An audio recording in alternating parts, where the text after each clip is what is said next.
Antes de empezar y siguiendo a Juan Manuel Miñarro, cuando se va a exponer sobre un tema científico sobre el cual no se posó el microscopio, se es meramente un divulgador de quien sí lo hizo. Podrán encontrar abundante material sobre la sábana santa en los estudios del profesor Miñarro o del Centro Español de Sindonología. Existe también mucha bibliografía de gente seria, que divulga los estudios y los resultados. Otros son mejor dejar de lado. Un libro que recomiendo es de una de las personas que más admiro como científico, artista y estudioso de la Sábana Santa y del sudario de Oviedo, que es otra reliquia que hablaremos en otra oportunidad. Este es el profesor Juan Manuel Miñarro, que no hace mucho publicó su libro con reflexiones ineludibles sobre sus estudios sobre la Sábana Santa, titulado Arte y Misterio, de la editorial Círculo Rojo.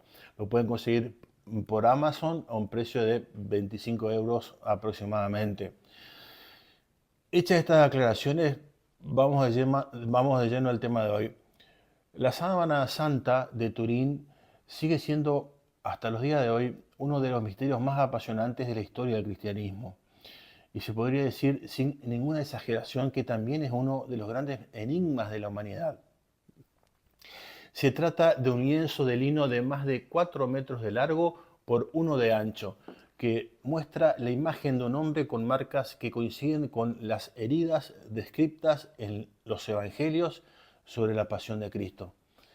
Un hombre brutalmente torturado, azotado en todo su cuerpo, con heridas en manos y pies que corresponden perfectamente con una crucifixión, y otra herida en su costado, que sería la herida provocada por la lanza de Longinos, que ingresa por el lado derecho y sale por la espalda debajo del omóplato izquierdo.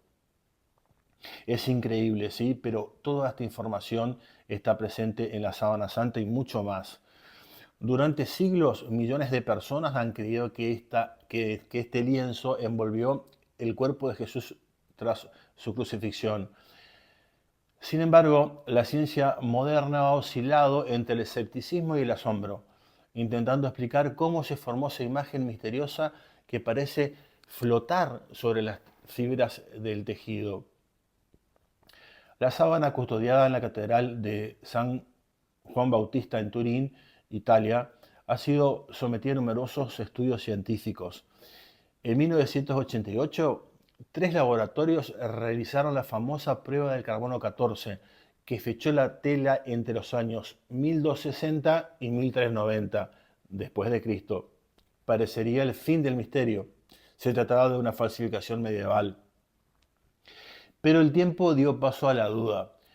Muchos científicos estudiaron la prueba y advirtieron que la muestra tomada para la prueba del carbono 14 provenía de una zona restaurada del lienzo, contaminada con fibras nuevas agregadas por unas monjitas tras un incendio en el monasterio que custodiaba la sábana y la había dañado en varias partes. Eso explicaría la alteración del resultado. La prueba se hizo sobre un remiendo, no sobre la tela original. La prueba del carbono 14 o datación por radiocarbono es un método para determinar la antigüedad de materiales orgánicos, como la madera, huesos, tejidos. Fue desarrollada en 1949 por el químico estadounidense Willard Libby, quien recibió por ello el premio Nobel por su descubrimiento, el premio Nobel de Química. El método se basa en medir un isótopo radiactivo del carbono, el carbono 14, que se forma en la atmósfera cuando los rayos cósmicos chocan con el nitrógeno. Las plantas absorben, los animales lo incorporan y cuando el ser vivo muere, el carbono 14 incorporado empieza a desintegrarse lentamente. Midiendo cuánto carbono queda, teniendo como referencia el original esperado, se calcula la edad de la muestra. El carbono 14 solo puede datar correctamente un tejido puro, sin contaminación externa. Una mínima fibra añadida 1000 años después puede modificar completamente el resultado. Décadas más tarde, la tecnología volvió a poner a la sábana en el centro del debate. Una técnica distinta, la dispersión de rayos X de ángulo amplio. Permitió medir el envejecimiento molecular de la celulosa del lino. El resultado fue sorprendente. El nivel de degradación correspondía a unos 2000 años de antigüedad, es decir, siglo I de nuestra era, la época de Jesús de Nazaret. Los rayos X ofrecen un enfoque distinto, ya que analizan la estructura cristalina del lino sin depender del carbono y son menos sensibles, por lo tanto, a la contaminación. Otros análisis se concentraron en las manchas de sangre. Investigaciones recientes del profesor Fanti, Giulio Fanti, detectaron rastros de creatinina y ferritina, que son sustancias que aparecen en personas sometidas a sufrimiento extremo o tortura.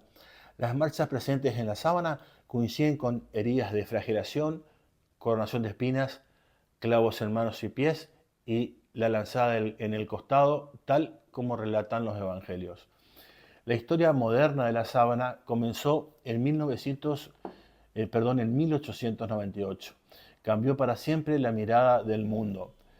El hombre que intervino se llamó Secondo Pía, abogado, concejal y apasionado de la fotografía. Fue autorizado por el rey Humberto I de Saboya a retratar la sábana. Hasta entonces, la sábana era apenas un lienzo con manchas difusas. Nada claro se veía a simple vista, pero Pía, trabajando en la penumbra de la Catedral de San Juan Bautista, preparó su cámara de placas, encendió las lámparas de magnesio y esperó. Horas después, en su laboratorio, mientras revelaba la placa, queda paralizado. Ante sus ojos, en el negativo, apareció el rostro de un hombre. El hombre se veía sereno a pesar de tener el cuerpo lleno de heridas. Se veía majestuoso. La imagen que en la tela parecía una sombra, en el negativo se transformó en una figura humana perfectamente definida.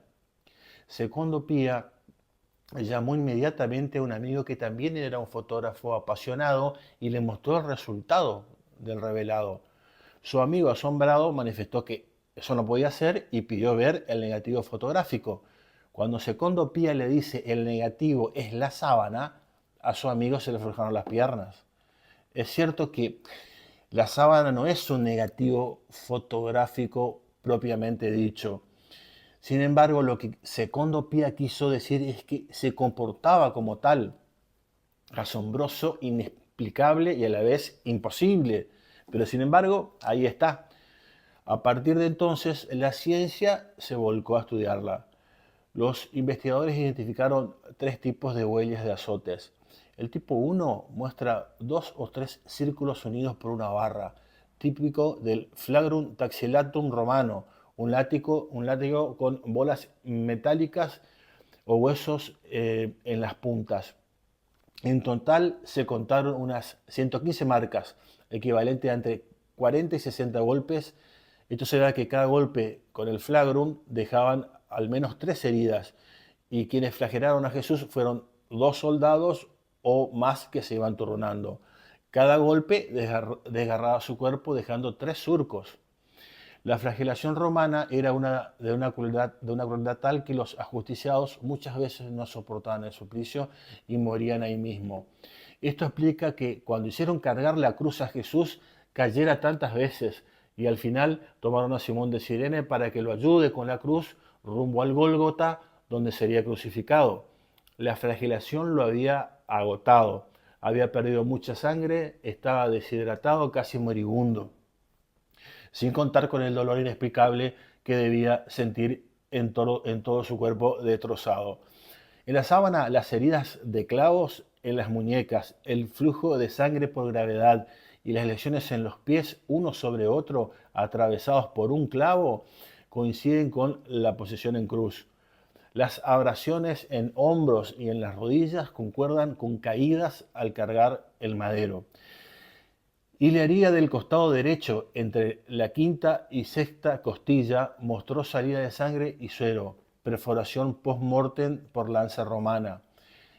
En los años 70, el botánico Max Frey halló polen de 29 especies del cercano oriente, varias propias de Tierra Santa, lo que sugiere que la sábana estuvo en esa región antes de llegar a Europa.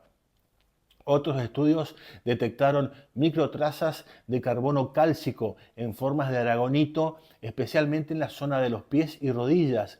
¿Por qué ahí? Porque Jesús tenía los pies y rodillas ensangrentados y en sus caídas el aragonito presente en el piso le quedaba impregnado.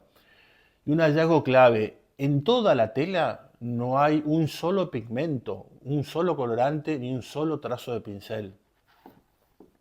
La imagen solo afecta la capa superficial de las fibrillas con un espesor de apenas 0,2 micrones.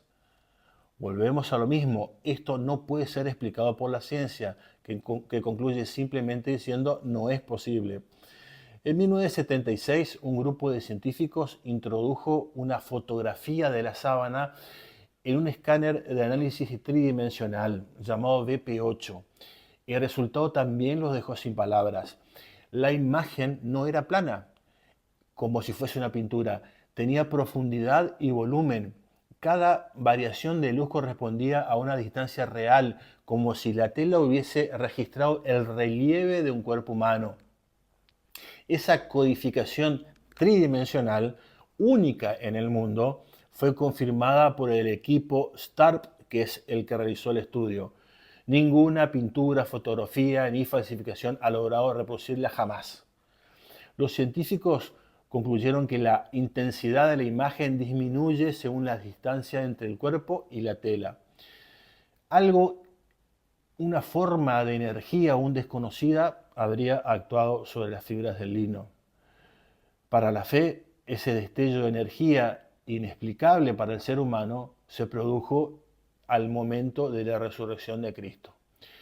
La ciencia, si bien pudo estudiar la información que se encuentra en la sábana santa, no tiene la más mínima idea de cómo se formó la imagen. De hecho, notables científicos que la estudiaron afirman que la imagen no debería estar ahí. Así de simple. No puede estar ahí. Y sin embargo lo está. Toda la información allá en el lienzo configura un cuadro forense plenamente coherente con los relatos evangélicos. Restan décadas de estudio. Especialistas afirman que existe muchísima más información en la sábana que todavía no se ha descubierto.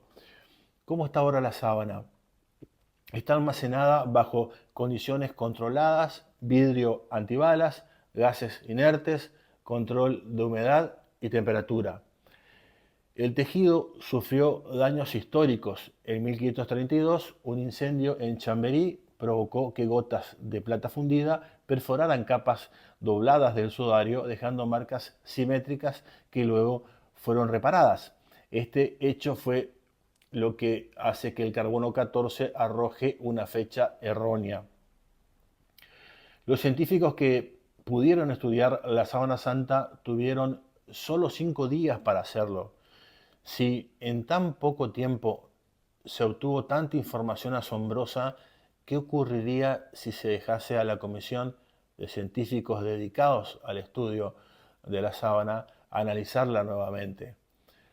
La petición formal ha sido realizada ante las autoridades de la Iglesia Católica, que todavía no se han expedido al respecto. Estudiosos de la sábana santa de Turín, como del sudario de Oviedo, opinan que incluso utilizando inteligencia artificial, esta no podrá explicar mucho de los misterios que ella encierra. En definitiva, estamos frente a un lienzo único que para muchos envolvió el cuerpo de Jesús en el sepulcro, sin lugar a dudas con las pruebas ya obtenidas, pero que sin embargo, más de 2000 años después, sigue desafiando la razón y conmoviendo la fe.